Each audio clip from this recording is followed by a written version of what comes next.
Hello friends, कैसे हो आप सब लोग। आज की क्लास में हम बहुत इंटरेस्टिंग एक कॉन्सेप्ट डिस्कस करेंगे जिसका नाम है बेसिकली ऑब्जेक्टिविटी कॉन्सेप्ट। ठीक है फ्रेंड्स, हम लोग डिस्कस कर रहे थे अकाउंटिंग प्रिंसिपल चैप्टर, जिसका आज हम एक कॉन्सेप्ट डिस्कस करेंगे ऑब्जेक्टिविटी कॉन्सेप्ट। ठीक है, ये नाम थोड़ा सा ना, ऑब्जेक्टिविटी क्या होता है मैम।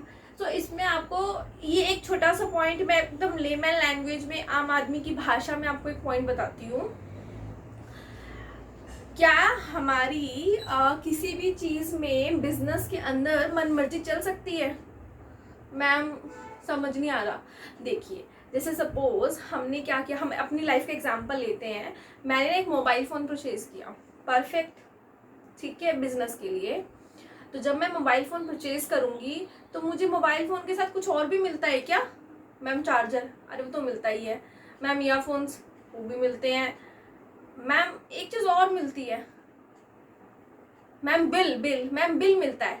परफेक्ट, यही मैं आपको समझाना चाह रही थी कि हमेशा ना बिजनेस में कोई भी ट्रांजैक्शन जो होता है ना, every transaction is supported by a document, that is called bill, that is called invoice, that is called cash memo. It means, जैसे मैंने मोबाइल का एग्जांपल लिया, ऐसे ही बिजनेस में क्या होता है ना, परचेज, सेल्स, खर्चे, इनकम, बहुत कुछ होता है।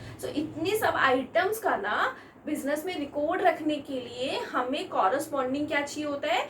Bill, cash memo. परफेक्ट, जैसे मोबाइल का हमने एग्जांपल लिया। मैं यहाँ पे एक बार आपको समझा देती हूँ। क्या होता है ना, जब हमारे पास इनवॉइसेस होंगे, अगर इनवॉइस में लिखा है कि 10,000 का मोबाइल आएगा, तो मैं ये बोल सकती हूँ कि ये मोबाइल 20,000 का आया है? मैम नहीं बोल सकते, क्योंकि बिल के अंदर कितना लिखा है? 10,000। तो इसी रीजन से बोलते हैं कि बिजनेस के अंदर ना किसी की मनमर्जी नहीं चलती।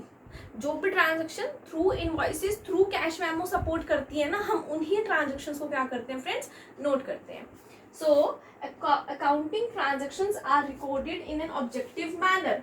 ऑब्जेक्टिव मैनर का मतलब क्या हुआ कि उसमें किसी की मनमर्जी फ्रेंड्स नहीं चलेगी, मतलब free from personal bias, either management और अकाउंटेंट अपनी मनमर्जी से कोई भी खर्चा नहीं डाल सकता कि मैंने डाल दिया जी 10,000 खर्चा, मैंने डाल दिया 20,000 का खर्चा। उसे पूछा जाएगा, भैया अगर तूने 10,000 का खर्चा डाला है तो give me the supportive document, invoice, cash memo और अदर बिल्स मेरे को दो, तो हम मानेंगे खर्चा है, अदरवाइज हमें खर्चा नहीं डालने देंगे।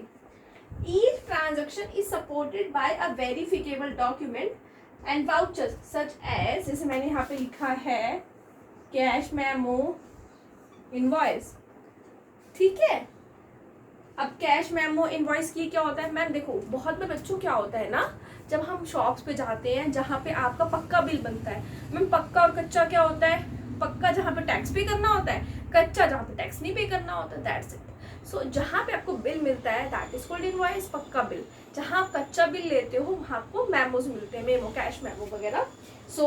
Cost actually paid for an asset can be verified from the document. अब मेरे को देखना है कि इस मोबाइल फोन की क्या कॉस्ट है। एग्जाम्पल, मैंने मोबाइल फोन का एग्जाम्पल लिया, बिजनेस के लिए जो हमने खरीदा है वो कितना आया?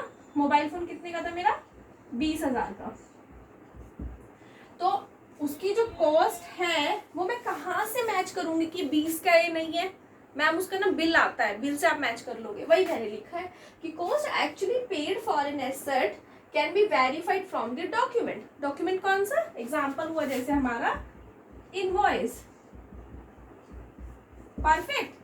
इसीलिए हम बिजनेस में, जो मैंने क्लास में कॉन्सेप्ट पढ़ाया था आपका, cost concept, historical cost concept, hopefully आपने वो क्लास देखी होगी।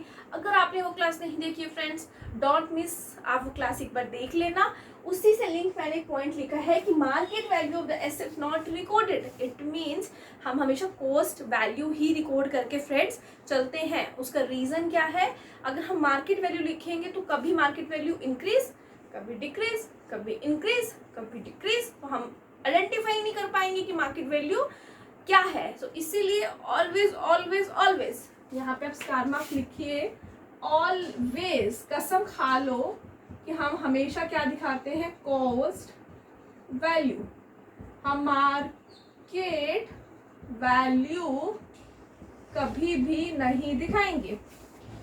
ठीक है, अब मैंने क्या लिखा, एग्जाम्पल लिखा, if goods are purchase then we will receive the invoice from the seller. It means अगर हम कोई भी गुड्स खरीदेंगे, मैं एक बिजनेसमैन हूँ, मैं माल खरीद के लाती हूँ तो मुझे बिल मिलता है।